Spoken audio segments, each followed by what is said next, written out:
28 septembre 2009, 28 septembre 2024. Cela fait 15 ans qu'avaient eu lieu les massacres du 28 septembre 2009 avec des centaines de disparus, des centaines de morts et des milliers de victimes. Quel bilan pouvons-nous dresser en ce jour? Suivez.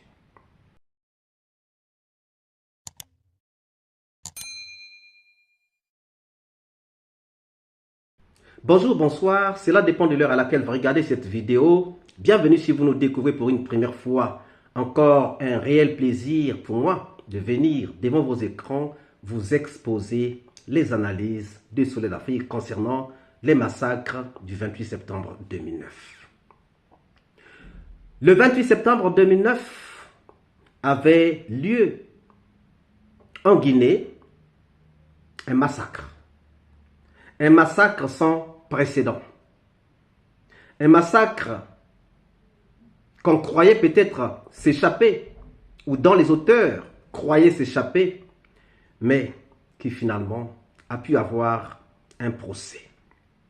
Oui, chers amis, cela fait 15 ans, jour pour jour, depuis que les massacres du 28 septembre 2009 avaient eu lieu. Et cela fait 2 ans, jour pour jour, depuis le début du procès des massacres du 28 septembre 2009, que nous estimons n'être pas encore terminé, puisqu'il y a des appels. La soif a-t-elle été étanchée? Cette soif de justice a-t-elle été étanchée pour ceux qui sont à la recherche de la justice? Justice a-t-elle été faite? Les plaies des victimes sont-elles enfin guéries? Les attentes des victimes ont-elles été atteintes? Voilà des questions que nous pouvons nous poser en ce jour mémorial. En ce jour du 15e anniversaire, depuis donc les massacres du 28 septembre 2009. Revisitez à peu près ce qui s'était passé ce jour-là. Et nous reviendrons. C'est une journée d'horreur que racontent ces témoignages recueillis par l'ONG Human Rights Watch. J'étais en train de courir et aussi les militaires, je ne sais pas qui m'a fusillé, que si c'est là. J'ai été violée, c'était le 28 septembre, pleine journée.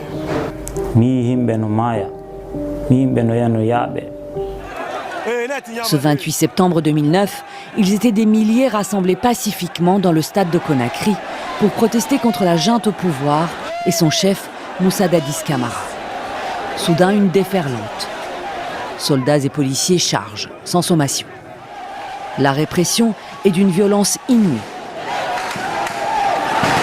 Tirs à balles réelles, coups de machette, viols en série. Le meeting politique tourne au bain de sang. Bilan, plus de 150 morts, au moins 109 femmes violées et plus de 1000 blessés. Parmi les chefs de l'opposition présents dans le stade ce jour-là, Cellou Dalein Diallo, blessé par les forces de sécurité et hospitalisé en France. Chers amis, quel bilan pouvons-nous dresser donc en ce jour par rapport à ces massacres, par rapport au procès qui a commencé, qui vient de donner un verdict contesté par certaines personnes, par certains accusés. Un verdict qui laisse à désirer. Un verdict qui, à un certain moment, nous fait penser qu'il n'est pas juste, qu'il n'est pas équitable. Premièrement, chers amis, le tribunal a reconnu qu'il y a eu des disparus. Parce qu'en regardant les chiffres annoncés, c'est vrai que le tribunal n'est pas rentré en profondeur. Le tribunal parle des chiffres donnés par les uns et les autres pour dire que les chiffres ne concordent pas, donc il y a eu des disparus. Le tribunal ne nous donne pas le nombre de disparus. Nous avons eu 4 camions donnés par le général Sano, qui ont ramassé des corps dont le nombre a été donné par le général Sano. Mais en dehors du général Sano, un nombre qui dépasse déjà le nombre annoncé par le gouvernement, il y a aussi le général Abba, qui a un autre lot de corps, un autre décompte de corps. En réalité, on se dit qu'il y a eu des disparus. Parce qu'on nous présente quelques 57 corps à la mosquée Faisal. Alors que c'est au-delà de cela. C'est au-delà de 57 corps, chers amis. Parce que rien que le nombre donné par le colonel Sano, qui a reçu le rapport du CICR, on est presque au triple du nombre annoncé par le gouvernement. Le gouvernement n'était-il pas au courant qu'il y avait d'autres corps qui ne sont pas arrivés dans le décompte du médecin, du docteur ou professeur Hassan Ba? Le gouvernement n'était-il pas au courant? Pourquoi le gouvernement ne pouvait-il pas être au courant? Et comment le gouvernement ne pouvait-il pas être au courant? C'est des questions qu'on peut se poser. Le tribunal reconnaît qu'il y a eu des disparus. Ces disparus sont partis où? Où sont partis ces corps disparus? Rien qu'en prenant les corps remis entre les mains du colonel Diaby, 54 corps, alors que le médecin ne reçoit que, le médecin légiste ne reçoit que 43, il y a déjà 11 disparus. Donc déjà, il y a disparité entre les chiffres annoncés par tout un chacun. Et surtout que leurs décomptes ne sont pas un décompte commun. Chacun a fait son décompte par rapport au nombre qu'il a eu de corps. 54 pour le général Abba, remis entre les mains du colonel Diaby. Seulement 43 arrivent devant le médecin légiste. Déjà là, il y a un manque de 11 corps. Et lorsque nous prenons les camions du général Sano, on ne sait pas là où ces camions sont partis, parce qu'apparemment, ces corps n'ont jamais été comptés. Apparemment, ces corps ne sont jamais arrivés devant le médecin légiste. Où sont partis ces corps? Aucune lumière n'a été faite sur ces corps. On a proposé un convoi judiciaire pour aller démanteler, pour aller montrer les fosses communes où auraient été enterrées sauvagement certaines des victimes donc des massacres du 28 septembre 2009. Mais le tribunal ne l'a pas exécuté. Cela laisse donc un flou, un grand flou. Comment indemniser donc les parents, puisque le tribunal le demande, qu'on puisse indemniser les parents des disparus? Comment les indemniser lorsqu'on n'a pas mis la lumière sur ces disparus? Qui a eu un parent réellement disparu? La lumière n'a pas été faite. On demande quand même qu'on puisse indemniser ces parents des disparus. Comment les indemniser sans avoir mis la lumière pour se rendre compte si ces parents-là sont disparus ou non? Question. L'une des personnes impliquées dans la gestion des corps, en l'occurrence le colonel Diaby, a été acquitté.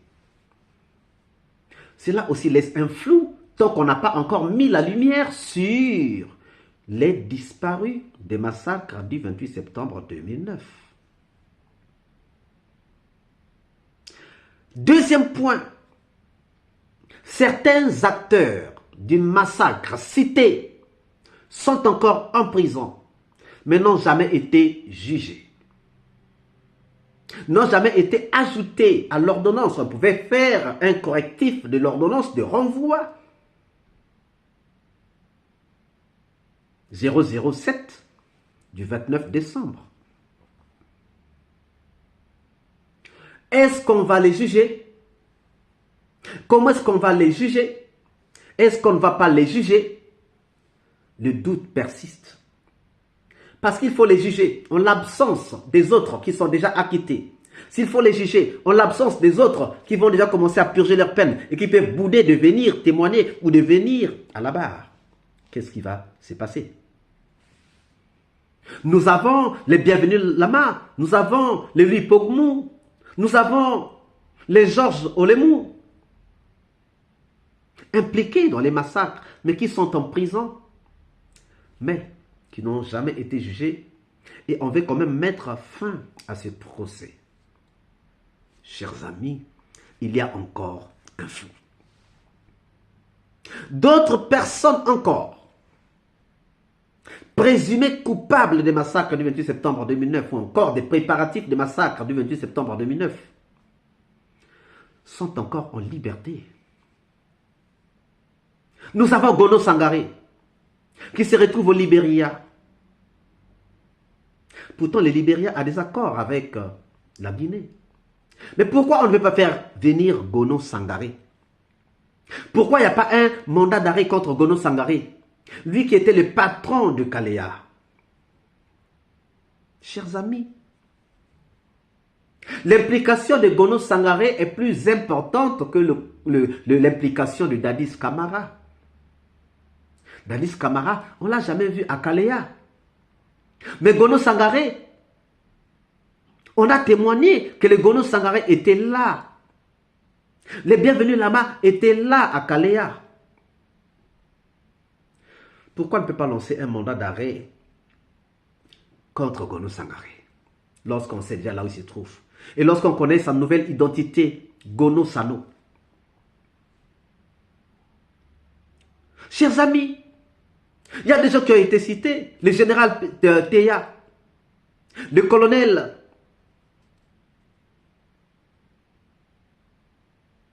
beaucoup d'autres personnes ont été citées.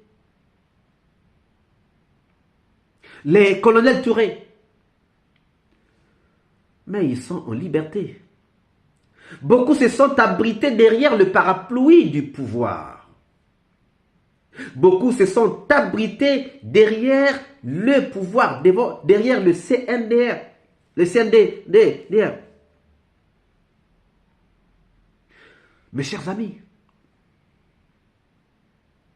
il y a eu des accusés qui ont été à tort accusés, emmenés devant le tribunal, humiliés, qui ont perdu leur foyer, qui ont perdu leurs amis, parce qu'on les estimait être des assassins, mais qui ne l'ont jamais été.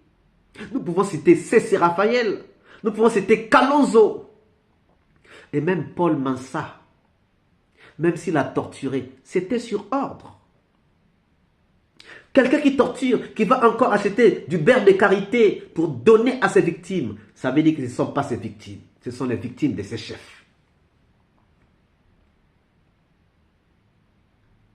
Les gens ayant induit le procès en erreur, tels que des Siriman Kouyaté, tels que les juges Diawara, sont en liberté. Ils n'ont jamais été appelés pour venir dire pourquoi ils avaient agi de la sorte. Chers amis, quel bilan pouvons-nous dresser? Est-ce que les attentes des victimes sont satisfaites? Qu'est-ce que vous pensez de ces jours du 28 septembre 2024, qui est donc le 15e anniversaire des massacres du 28 septembre 2009? Nous attendons vos réponses dans les commentaires. Si cette vidéo vous a plu, ne manquez pas de laisser le pouce bleu, de commenter, de partager. Si vous n'êtes pas encore abonné, c'est le moment de vous abonner et surtout de ne pas manquer d'activer la cloche de notification afin d'être averti à temps réel de toutes nos prochaines publications. Quant à moi, je vous dis à très bientôt pour une nouvelle capsule. Ciao!